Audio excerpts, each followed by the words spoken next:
time. The world won't get no better if we just let it be. No, no, no, no, no, no. The world won't get no better. We gotta change it, yeah, just you and me. Change it, yeah, change it, yeah. Just you and me. Change it, yeah, change it. Can't do it alone. I need some help, y'all. Can't do it alone. Won't get no better if we just let it be. No, no, no, no, no, no. The world won't get no better. We gotta change it, yeah. Welcome to Truth Forum, a forum to discuss truth and the feelings surrounding like we do at home at the kitchen table. I'm your host, Dr. Smith. I have the rights of the notes and lyrics of the song that you hear from BMI. I'm your host. We're going to have a compelling, relatable, honest conversation. My guests will range from community leaders, professionals, and real people whose stories will touch and inspire you. Discussion will center around relationships, real stories of personal struggles. We may even talk about Mr. Cosby. If you'd like to be a guest on the kitchen table, you may contact us at 269-962-5553. That will be changed probably into this week. You may visit us at kingdombuildersworldwide2@gmail.com. Before I introduce my guest to you, the Reverend Minister Ryan Payne, I'd like to thank God for my producer, Sister Tiffany Smith, Ronnie Hoyt, and Carl English. Facebook Live Coordinator, Engineer, Michael Bolden. Camera Executive, Yvonne Armstrong. These are getting new titles. Co-host, The Anointed Divine, Doug Jones. Program Coordinator, Carol Bolden.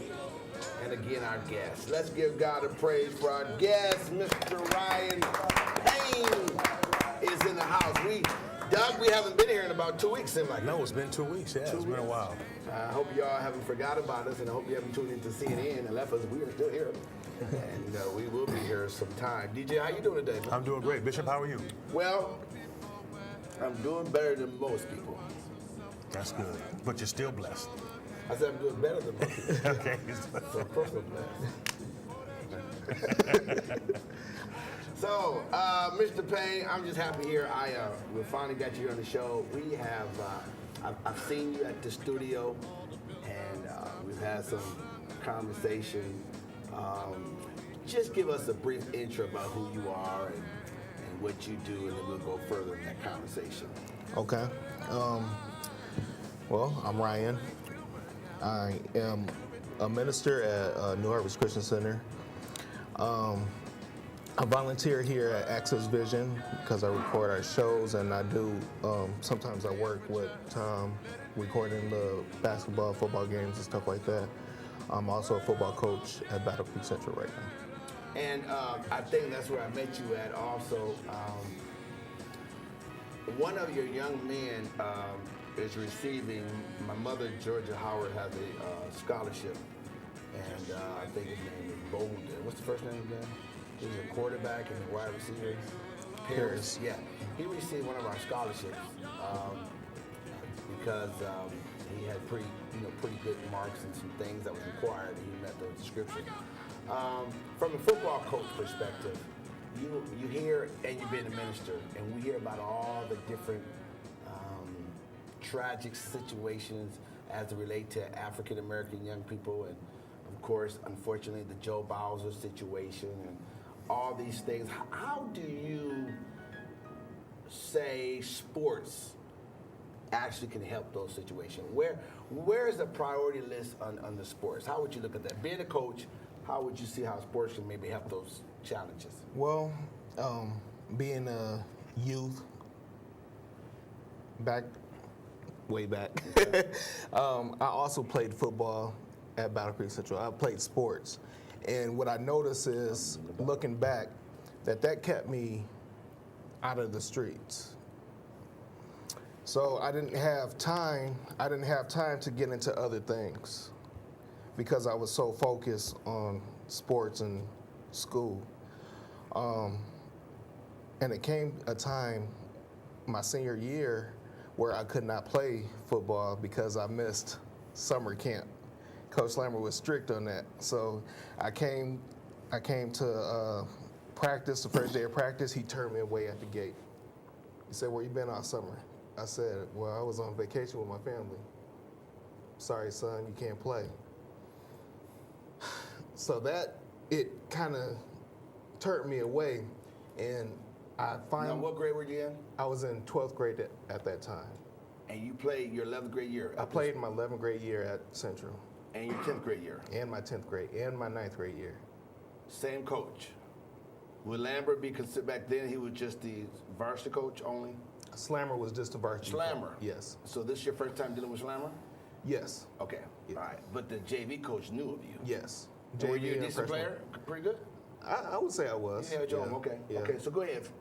So, with that being said, I didn't play my senior year, and I found myself getting into other things, like hanging out with the wrong people. I decided that I was going to try and sell drugs, smoking weed, doing everything that I thought I was big and bad enough to do. And it was like, because I had all this open time, I wasn't playing any sports. I had this open time. I need to do something. So, DJ, we've heard that. I mean, so many times. I have numerous stories of, we won't mention names, but young men that went to school with us, had a good talent, then they got cut. And you can just see how their life just changed. Mm-hmm. I mean, literally, good friends of mine. So I understand that. So my question becomes, there's a lot of young men and young ladies that's not in sports, and they're not doing anything else. Were you not allowed to play because of grades, or just because he had a policy that you had to play summer football? It was a policy. You had to go to camp. Okay. All varsity players had to go to camp. Okay. I missed summer camp, and he cut me up. So you have a son named John Doe. You are now one of the coordinators of Battle Creek Central. John Doe played 9th grade, 10th grade, 11th grade. John Doe, do not go to summer camp, which is policy. You're not the head coach, but you're coordinator. With what that did to you, would that create any involvement where you can try to convince the coach to give this young man a chance? Is that? I would try my best to be an advocate. Really? I would. Is that same policy still? It's the same policy. Okay. Coach Granger has some, he's not as strict, but he is strict on it. But I believe if there was a certain situation where the player could not absolutely make it to camp, he would still allow him to play, but I'm not sure if they would have to miss a couple games and still practice with the team, or if they get, I couldn't even practice with the team. So if a child could still practice with the team, be part of the team, still come to the games, I think that would make a change in their life too. Okay. So you are you're an advocate for sports. Yes. You think so. Doug, you played ball all the way to high school. Did you see sports keep you out of trouble? Oh, yeah, I did. You know, I think back when we were growing up, you know, basketball or any sport was a good identifier for the guys in high school. Identifier with the community and identifier with your peers. You know, because back in the day, I mean, if you played ball for Battle Creek Central, in any sport, even ran track, you were admired by young people. And that was a huge thing for us growing up. To not to make the team was a huge disappointment. Not only did you feel like, you know, you let yourself down, but you let others down too. and then guys turn to other things. So for the time. Doug, help me out. You and Ryan, help me out. What is that organization? And I don't want to mention names, but what is that basketball organization in the summertime? AAU? No, here in town that they I guess they get you ready, and they may even be playing for Battle Creek Central, but this Battle Creek something. Oh, you're talking about the youth basketball team? Yes. What is that called?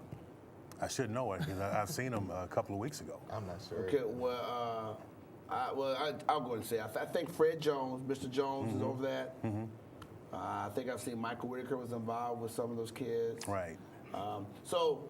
Mike Whitaker's coaching. Maurice Fitzpatrick coaches. Okay. I want to say It's called Battle TJ, he Creek coaches. something. If you're on Facebook TJ. and you can tell us the name of the, and Rosetta, if you come on, happy belated birthday, cousin. But if y'all can tell me the name of that organization. I think it's Serial City Hoopers. Serial City Hooper. There you go. Thank Yeah. you. So when a child get cut from Serial City Hoopers, they're left out there. Mm-hmm. Okay? And let's just say your scenario is always true. Then what can we do to pick up that situation? Well, And we're talking basketball here, but let's just say in all sports. we have all kinds of different programs that we can get the child into. Okay. They might not fit for Serial City Hoopsters, but say, I believe you have a event at your church, right? Yep. Every weekends, Yep. Saturdays. Yeah. And when we actually, I'm going to talk about that because I want to go on air.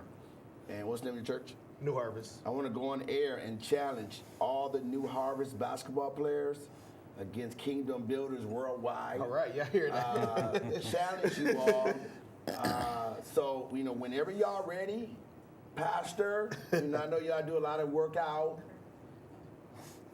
Okay, and we will love to have a game, and maybe we can create some type of church league. Yes. Get Emmanuel Covenant, my cousin, Yes. Fred, Pastor Dr. Fred James Sweet. Yes. We challenge Emmanuel Temple. Who else out there? Macedonia. Pastor, my friend, he's a good friend of mine too, and I can't think of his name right now. Well, I'm going to get your name in a minute. Pastor, we challenge you also. Who else out there? Second Baptist, we challenge you. We challenge all y'all. Okay? What'd you say? Lighthouse. First Salem. Okay, so we're challenging you.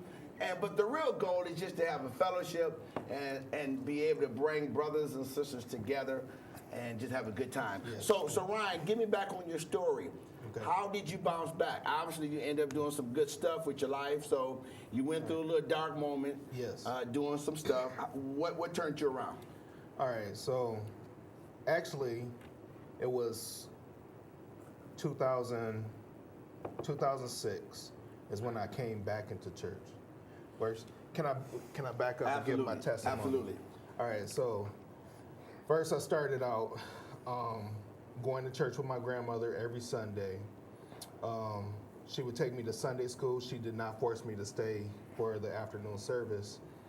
Now, what church was this? This was Upton Avenue, Church of God in Christ. Bishop Space. Was he in charge? It was Reverend Ron. Reverend Ron, okay. Yes. I was raised there. Yes. Okay. So I was going to church, and my grandmother, she told me, she said, when you get to the age of 13, I can't really force you to go to church with me, but I would like you to. I would like you to still go.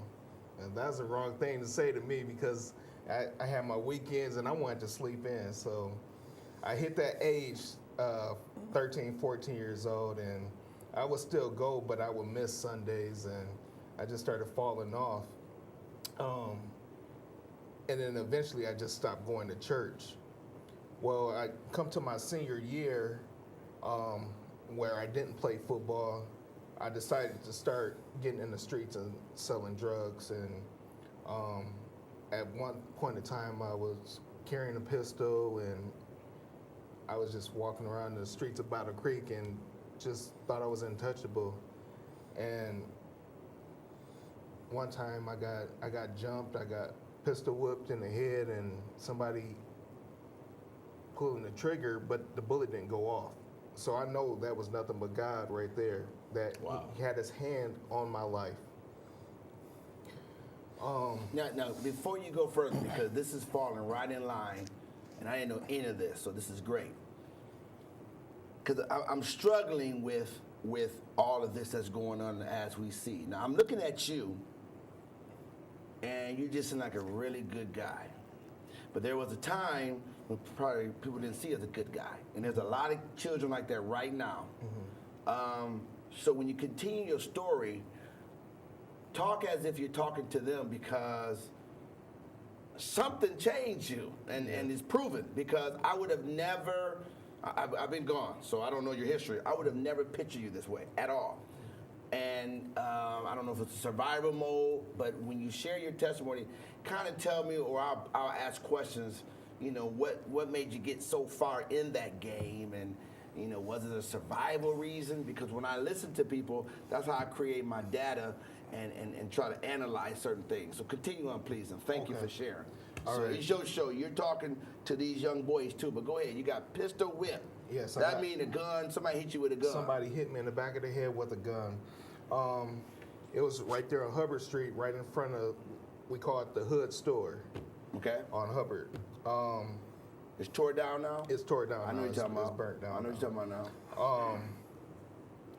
And it was just like, I didn't recognize it was God at that time. But looking back, I do recognize that was God's hand on my life. So as the story continues, I still continue to try to do my thing. At this time, I'm still with my wife. We have 2 kids at the time. So you got 2 children, and you gang banging or whatever y'all call it. Gang banging away, whatever. So you got 2 kids, a boy, girl, or what? I have a boy and a girl. So there's a good chance that boy could have lost their dad. Yes. All right, keep going. So at this time, we're going into, that was 2005. We're going into 2006, and me and my wife, we're not married yet, but she's pregnant, and on 3? On number 3. Okay. And my mother-in-law, she invites me to church for a church service. I'm fighting. I'm like, New Harvest. yes, this was at New Harvest. All right. I'm fighting, and I'm like, I don't know if I want to go. So I look at my wife, and she says, I think we should go. So I'm going. I go to the church, and I have a bag of weed in my pocket. So I'm sitting there, and I'm listening to the message, and it's almost like Pastor Lee was speaking directly to me through God. It was like the most, I had this feeling, and I had chills, and I'm like, oh my God. So I go up and I get saved that day. With the weed in your pocket? With the weed in my pocket. All right. Now you owe somebody for that weed, right? I did. Okay. All right. Okay. So I know what I'm supposed to do now. Wow. But I don't do it. Okay. I go and I make another sale. That was the last time I did that. So God is still working on me at this time. I'm clay, so he's molding me right now. All right. Okay. And it comes to a point where my house was getting broke into. Because of your lifestyle. Because of my lifestyle. You got 3 babies. I got 3 babies. And a wife, or eventually a wife. Soon to be okay. wife. So in your head now, because it's important that, because this happens all the time, Ryan. Yes. And the process of my choices are now putting my so-called loved ones in jeopardy. Yes. Yes. Now you were at least feeling that consciousness, right? Yes, I was. Okay. Go ahead. I felt it at the time, and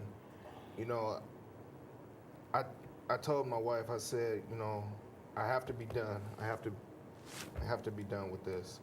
So at that time, the person I was buying from, he didn't like the idea that I said that, you know, You done. I'm done. But it had to happen. So before you go further, because I'm trying to get some understanding. So that myth of once you in the game, you can't get out, that's not true? That's or not you true. one that's deep in the game? For me, I would say that wasn't true. DJ, you ever heard that before? I Yes. heard it. You in the Yeah. game, you can't get out. Right. So, you know, your wife was invited to come on the show. I'm for sure you're listening. What was your wife's name? Brittany. Brittany, I know you're listening to your lovely husband. And, you know, if you were here, I would say, why you stay?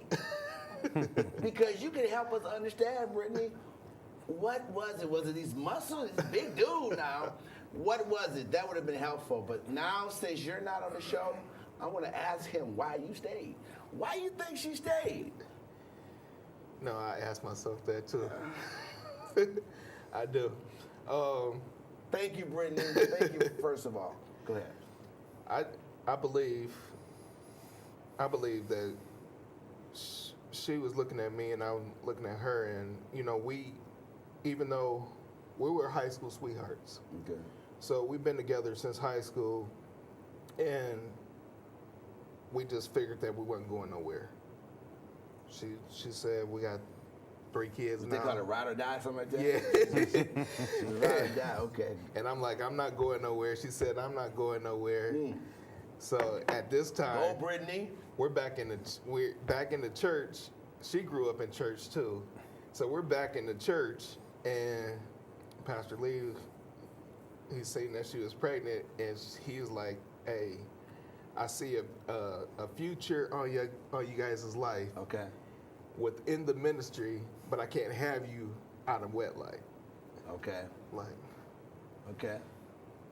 don't make sense to me, but I'm looking at my wife and I'm like, okay, let's do this. So we get married in 2006. With a job or no job? Now you stopped selling drugs. I did stop selling. You got in the church. Got in the church. And you broke.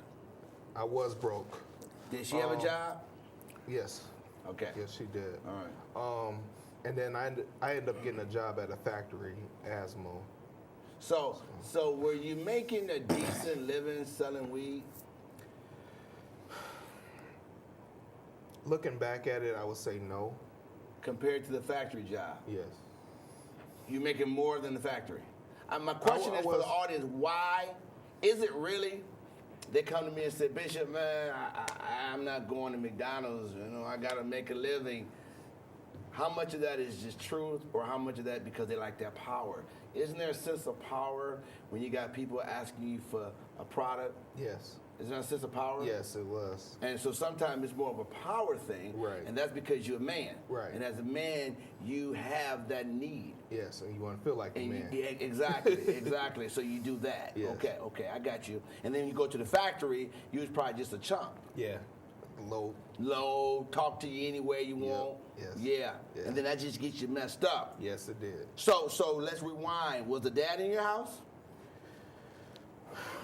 I grew up with my grandparents, my grandmother and my grandfather. My dad, he was not in my life. I met my dad when he was on his deathbed, actually. He died of leukemia. Wow.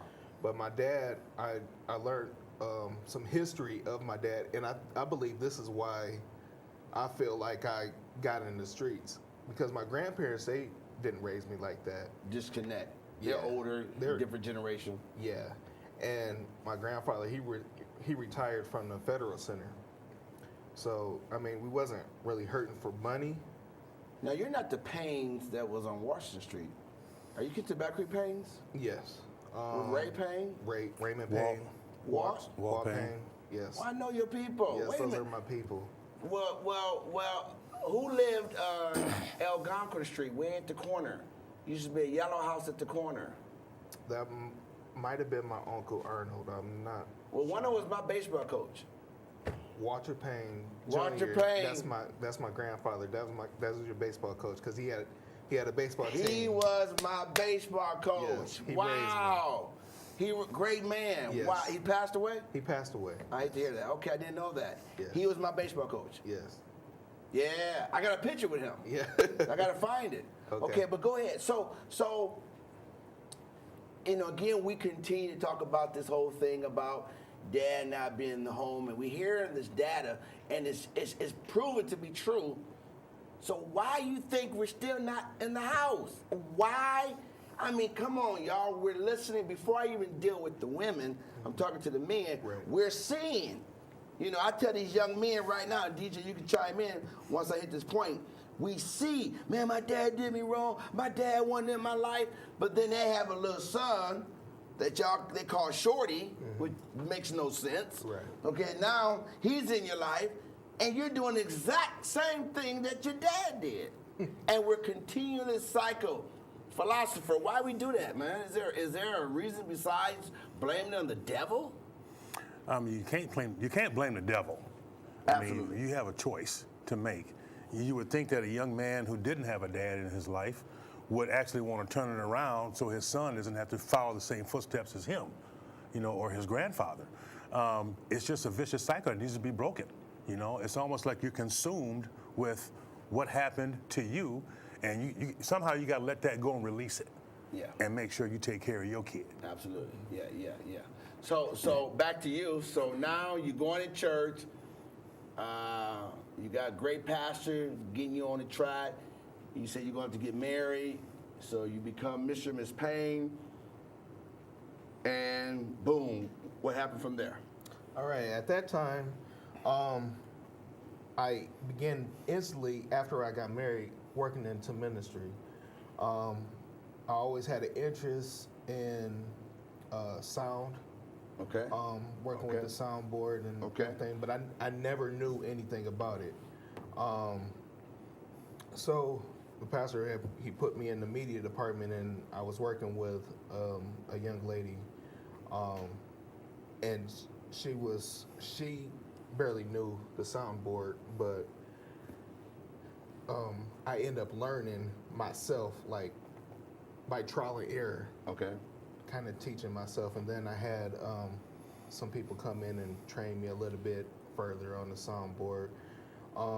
My wife, she didn't come right into the media department with me. She was a Sunday school teacher at the time. Okay. And we are here working in ministry together.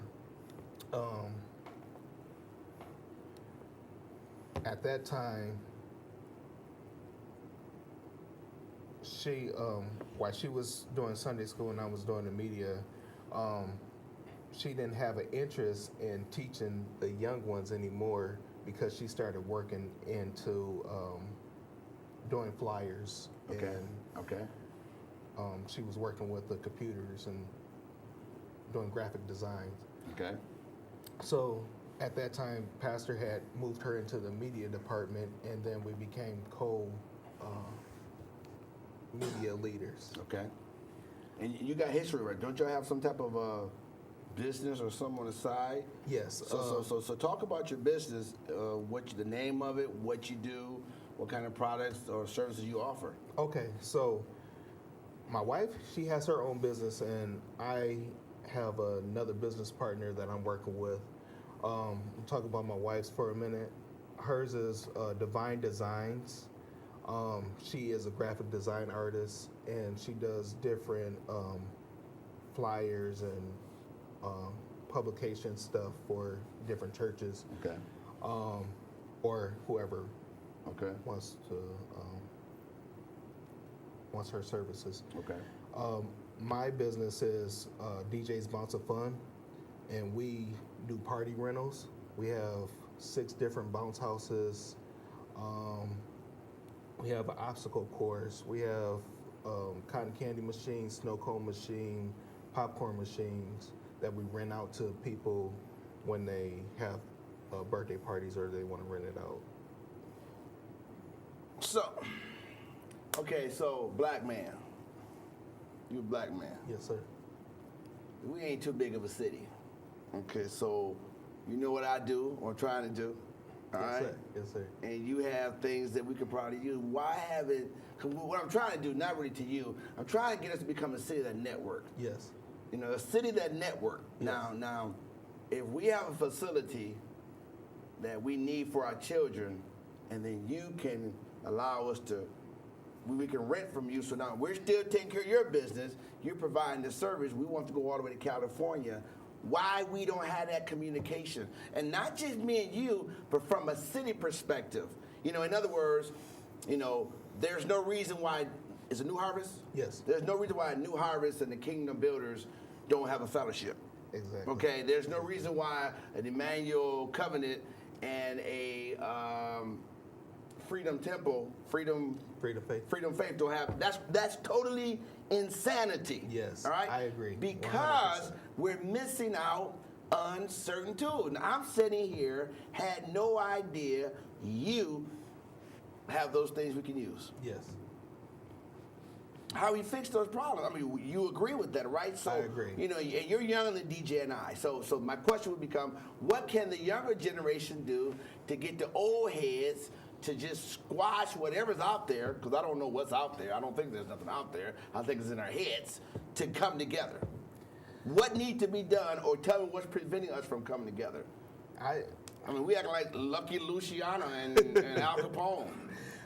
I've been asking that question forever. I don't understand. I was working with Pastor McCoy last year. I was AmeriCorps Vista for my brother's keeper, the President Obama edition. And my work site was at New Level Sports. And I was asking Pastor McCoy, why don't all these churches, why are we so segregated? Why can't we just all work together? And he was saying that he was trying to do that, but it fell through somewhere. But I'm asking why? Why can't we all come together? We're one body, shooting for one goal, right?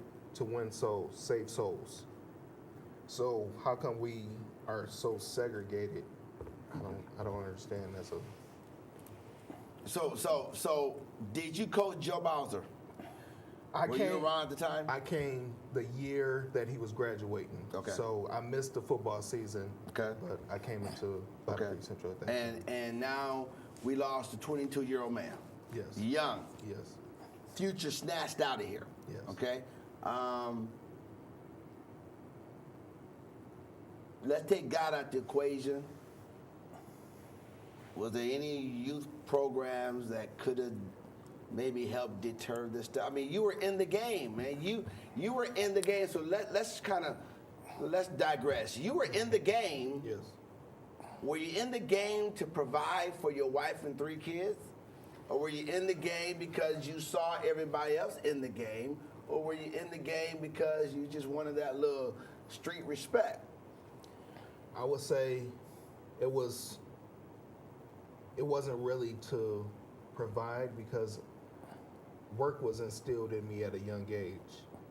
I was working at the age of 15 at Meyer.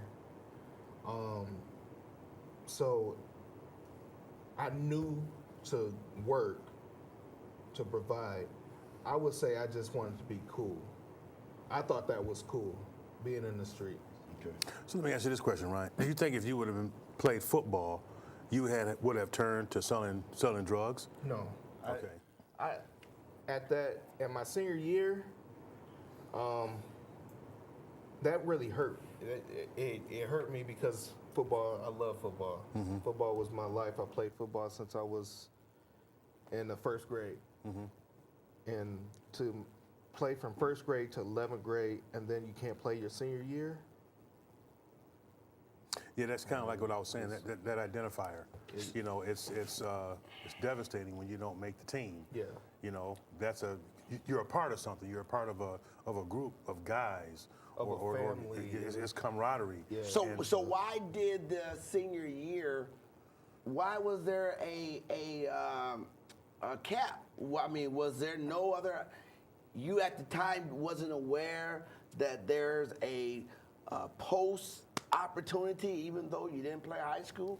Were you taught? Did anyone say, hey, okay, not hating on the coach, but okay, you just forget you, but I'm going to still stay healthy, and I'm going to still try to walk on at some college? Nobody never You see told that? me that. Yeah. That's the stuff I'm talking about. And so whether it's a New Level Sports, Kingdom Builders, your church, his church, we need to become consciously aware of these things. Yes. Because just because you get cut from City Hooper or whatever, Serial City Hooper, just because you get cut from a basketball, football, if you're determined, there's still ways to get to school. Yes. You could have went to school, I could have. walked on, and if your skills were there, you would have got recruited. Yes. See? And nobody never told me that. See that? See that? But I know that now, but Yeah. back then I didn't know that. And I hope you will keep that aware, because a lot of us don't know. There's parents that don't even have a clue about the next level for college, and they didn't plan for it, and we got to fix those problems. We got to do more than just that spiritual component Yes. that we talk about in the church. We Yes. talk about the spiritual, which is great. We want to have a relationship with God. We need to know God. We need to have some direct contact with God to deal with challenges. But he also wants us to have a holistic lifestyle. Yes. I come that you may have life, that you may have it more abundantly, spiritually, socially, emotionally, financially, ethnically, all of that. Yes. And when you don't know, you don't know. And my favorite text I quote all the time is, our people are destroyed because of lack of knowledge. See, and that happened here. But so now you're in the ministry, together y'all own 2 companies. I commend you for that. I will make sure my team reach out to you, because if we can reach out to someone locally, it's a lot easier than going, and that's one of your contact guys right there, Deacon Jones. Mm-hmm. And so we definitely want to continue to celebrate. So I go down the park. I have a real passion for young African American men. A major passion. That's like a strong passion for me, because I realize that shield is only a shield.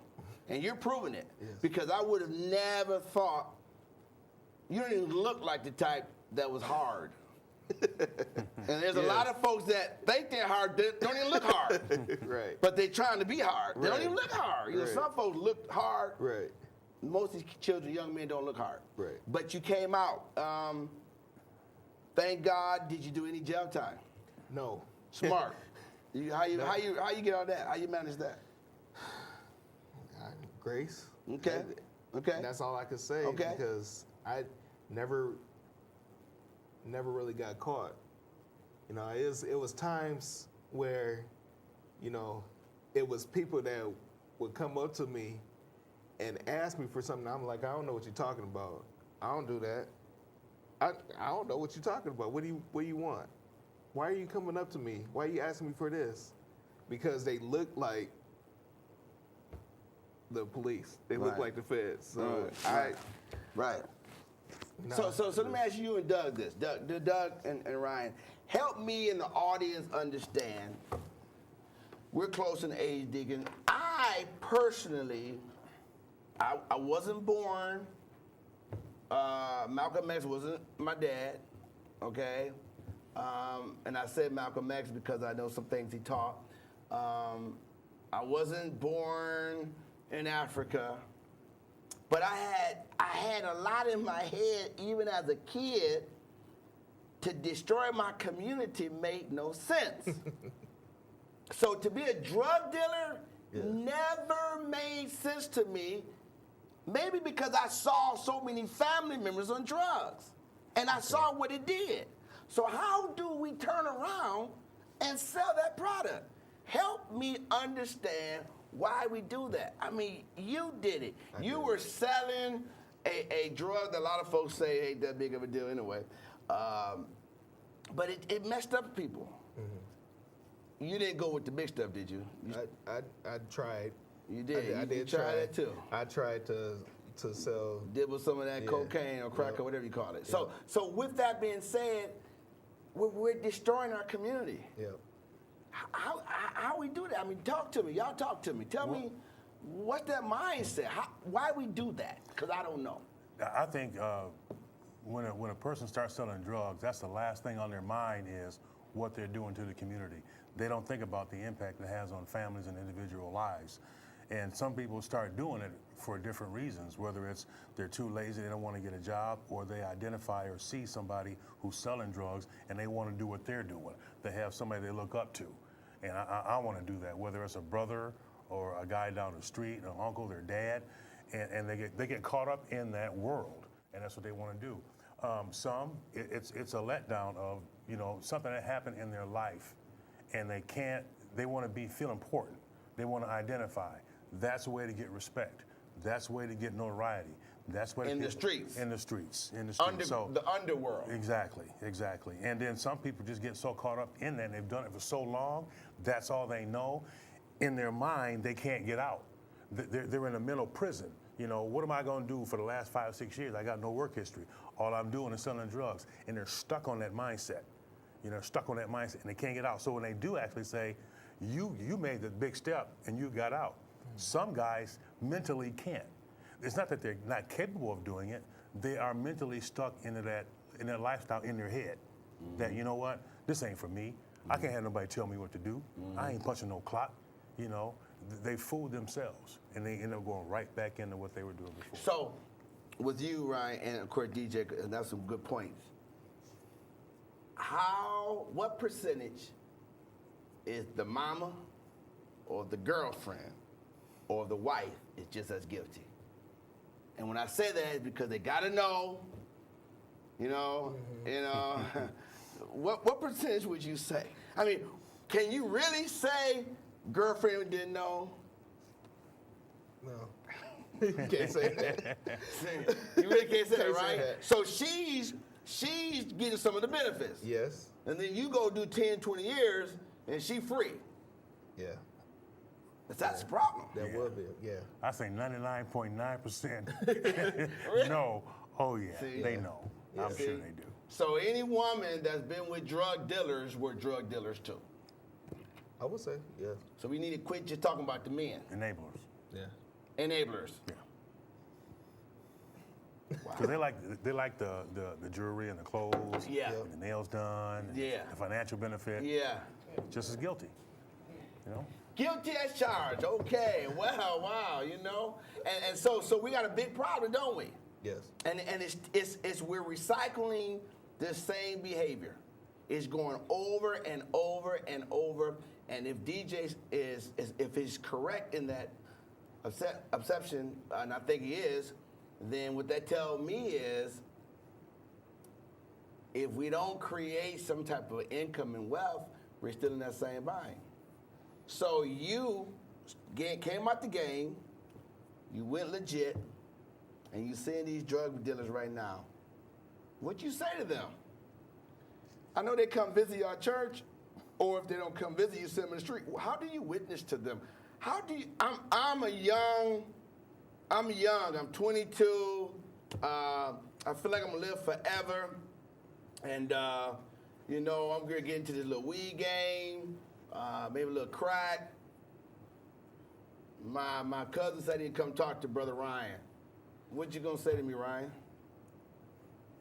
I got to tell them that first, I got to give them my testimony. Yeah, but I heard that, man. And then I heard my uncle had the same story, man. I know in church he got shot, but he was weak. I ain't gonna get shot. Yeah.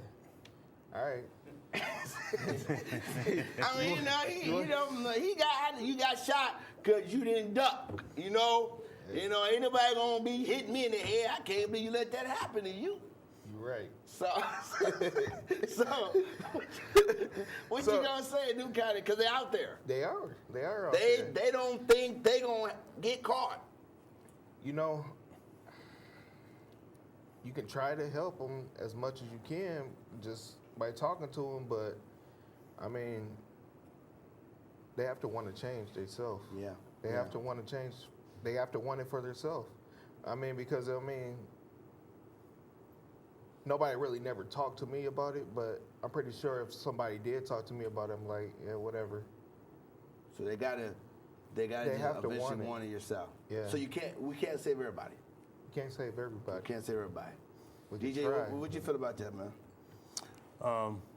You know, no, you can't. You know, just your question to Ryan earlier. You know, I'm thinking in my mind, I'm thinking, how many drug dealers in our history in the past have actually gone from the time they started selling drugs to retirement? Their retirement was either death or prison. Right. I'm talking Nicky Barnes and those guys back in the day, and those guys were highly looked up to. Yeah. And not one person that I can think of actually had a fulfilling retirement, if you want to call it a retirement. Yeah. You know, looking back in the day, you know, guys that were around here that were selling drugs, either they're not doing it anymore, Right. or they're not around. Right. So, being a former at least weed seller, what's your opinion, being in the church now, about the legalizing weed and the different, you know, shops you can, you know, open up and all those things? What's your thought about that now? I haven't really put any thought into it, to be honest, but thinking right now, I don't think that's a really great idea, because it's just enabling people saying, okay, it's okay to do this, okay to do this. But in all actuality, and I smoked weed too, I think it's killing your brain cells, to be honest, because, I mean, yes, some people can use it for medical reasons, and for medical reasons only, but not to get high. Right. You know, that's what any medicine that you use, you take too much cough syrup, you're getting high, you're killing your brain cells. And I think by them legalizing or want to legalize marijuana, putting it in these shops and whatever, that's giving people the okay, saying, okay, yeah, go ahead and kill yourself. Mm-hmm. Ryan, again, man, when I look at you, I would have never even imagined. So I see a great transformation in your life, and I celebrate you for being, and you use your story just to help people, but thank God that's not you anymore. But we got to get to other Ryans. So now I'm going to go back down memory lane. Can you remember the first introduction of who, you don't mention names, but who presented that chance to get in the game, or you went and asked? How that happen? Are they out there looking for that young kid who really can't do jail time? Are those guys? Do they really exist? Are they really those big wheels? Are they really out there? Let's expose this game out here. It never came from the distributor himself. It was with friends, or people I thought was my friends, that actually brought me in. And because they saw you being poor, struggling, maybe? Did they play on your poorness? Your no Jordans? You sorry, you got 3 kids. What you doing? You gonna go to Burger King? Come on, man. Is that how they played on you? No, not really. It's just like they were pulling out money. So you got pulling out the wads of money. By the wads. Pulling out the wads of money, and you know, I'm like, man, we got everything. Then I kind of fell into that trap, you know. I wanted the money. I even had a big cousin that he was big in the drug game, and he ended up dying because the police came to his house and he swallowed everything. In Battle Creek? In Battle Creek. Swallowed everything, and he knew that they were going to pump his stomach. So he thought he could just swallow it. They get him to the hospital when he say he's sick. They pump his stomach and he clear to go. But it didn't turn out that way. They went into his house, they grabbed him, he told them he was sick, they didn't care. They hit him with clubs. Here in Battle Creek? Here in Battle Creek, threw him in the cell. What year was this about? You know I'm gonna look it up. Look up Ralph Watkins. Okay, all right. 97? She knows what I'm talking 1997. Yeah, we have someone in the audience that's very knowledgeable. Yeah. Continue on. So, and I seen this happen. I knew what could happen, but I still went and Wow. tried to do whatever. That's not gonna be me. Like you kind of said. Yeah. You know that happened to you, but that ain't gonna happen to me. Right. But it could have. So Ralph ended up passing. Ralph Okay. passed. Yeah. So we're in the process of having a rally of awareness for Joe, and not just for Joe, but just to bring awareness. So you've been in the gang, you're out of the gang. Give me a real thing about that, snitches or stitches. What's your real snitches or you get stitches? No, I don't agree with that. But did you feel that way when you was in the gang? I did feel that way. So there's a sense of loyalty. Yeah, I did feel that way, but I think it's retarded because just hearing what happened to Joe, and a lot of his friends know what happened. They know who did it, but they're not gonna tell the police who did it because they want to retaliate. I think it's gonna be a vicious cycle. Stitches and snitches, Doug. What's your thought on that, man? I just think it's ridiculous, you know. Is it because we're old? No, I don't think so. Were you like that when you was younger? Would you snitch? So I I wasn't- think we need to quit using the word snitch. See, snitch sounds Yeah. like a It punk does sound- word. yeah. So don't call it snitch, call it truth. Right. Yeah. And quit calling, see, the devil always have a word of downplaying. You're not snitching, you're telling the truth. Because guess what? You that know, if someone kill your brother, you're gonna be the same person like Tracy and Big Joe and India and Alexa saying, tell me, tell me, tell me. I'm gonna tell you something. It reminds me of a story in the Bible where you had this man that owned a big piece of property, and he had a lot of money, and he said, you know, you're gonna go and do some work for me, and you didn't pay me. And I'm just paraphrasing the story, and I started scared of choking. You said, no, sir, please give me a mercy, give me grace, give me mercy. And I felt compassion, and I gave you time to pay me. DJ now owes you money. And you started to choke him. He like, no, sir, give me mercy, give me passion. And you choked him and sent him to prison. And your debt with him was less than the debt with me. See, and that's what we're doing. Yes. We are doing something, but we want it to be done differently for us. And so, y'all, let's get that word out. Let's not call it snitching. It's called being fair and telling the truth. The bottom line is, if you don't want to know, you shouldn't be in the game. Right. But part of your accountability and responsibility. So, you know, I don't think the word snitching, we should change the word snitching.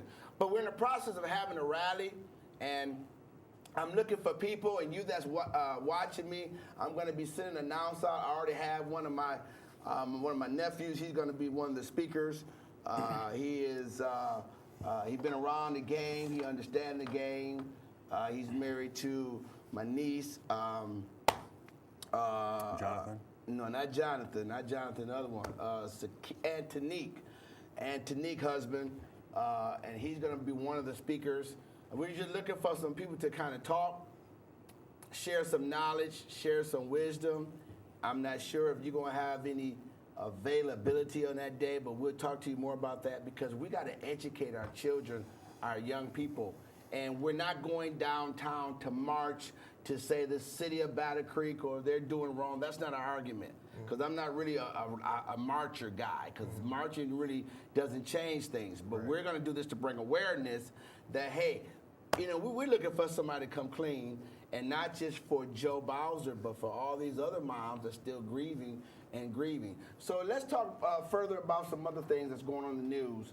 Well, Mr. Cosby is there's a possibility based upon 3 counts that he may do 30 years in prison. Mr. Cosby is what, 85, I think they said? Yeah. So that makes him 95, 105. He'll get out, or at least maybe consider for parole at 115. Since he's not Moses, he'll probably die in jail. Yeah. I talked about that in my message today, that it's not really so much about us justifying what he did, but the fact that it wasn't equal, it wasn't fair.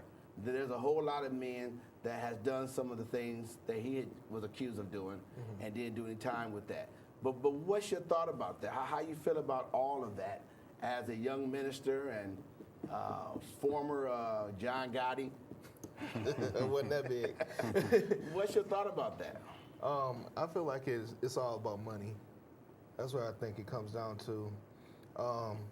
If he actually did do this, I'm not saying that he didn't do it, Right. but you know, why didn't they come out at that time? Okay. Why didn't they say anything at that time? Why you wait so long? Now this man, he's of course is a big name. You know, it's got to be money.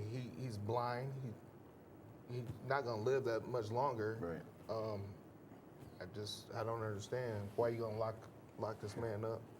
So, you know, Ryan, my time is up. I really enjoyed the conversation. What I enjoy the most is to see the transformation in your life, man. I mean, again, other people who was raised, they probably know of you, but I'm really impressed. Again, I commend your pastor for, you know, putting that word out, you know, sharing with you, bringing your wife back together. And again, I commend her that she stood by her man, and I think that's a beautiful thing. So, you know, Doug, you got about 1 minute, something you want to say, and then Ryan, 1 minute, then we're going to dismiss, close out together. Real quick, I know that one of the things we're going to be doing at Kingdom Builders is having a league for those kids that don't make the basketball team, not just at Battle Creek Central, but citywide. Give them a sense of you know, purpose and that they belong to something. And we have the Battle Creek Assassins that practice on our field, so maybe we can also, you know, mirror that same concept, you know, on the football field, and maybe start some kind of a football league in the future, you know, to give the kids something to do, you know, who don't make the football team, who fell into the same, you know, shoes as you that miss football camp in the summertime. We called it rocket football when I was coming football. up. Yeah. So, yeah, and they still have some Mom and Pop, or some Pop Warner, I think they call it. Right. Any closing remarks? I just want to thank you for allowing me on the show, allowing me to share my testimony, and Beautiful testimony. I thank you. Okay. You know, I always, you know, end the show by acknowledging, you know, my grandparents. They passed away, so we call them my ancestors. Leo Del Perry Sr. and Ruby Elizabeth Perry, those are my grandparents. On my mother's side of the family, I was just a young little baby when my grandmother passed away, and a young in elementary when my grandfather passed away. And on my father's side, Edward West Smith, where I got my name from, and Gussie Smith. I did have a chance to know both of them. And of course, my late father, who passed away in 2015, miss him daily. Again, if we're going to ever work together, man, we got to do what we did today. Network.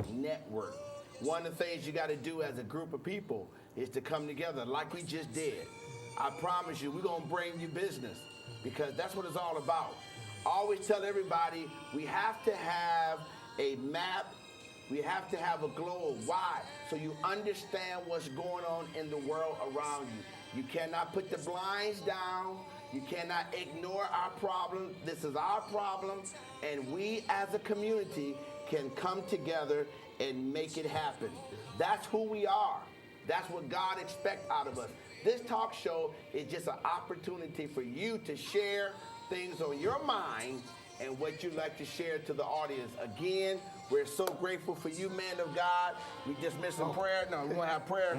Grab hands together. Father, we thank you for this great man, his wife. We pray, God, that you continue to bless him, his ministry, his business, the church where he's at. God, just anoint him in a special way. Thank you for my co-host, and thank you for the staff that was here today. This is our prayer. Let's bless the city of Battle Creek and let's make Battle Creek great again. In Jesus' name, amen. Amen. Amen. Amen. The world won't get no better if we just let it be. No, no, no, no, no, no. The world won't get no better. We gotta change.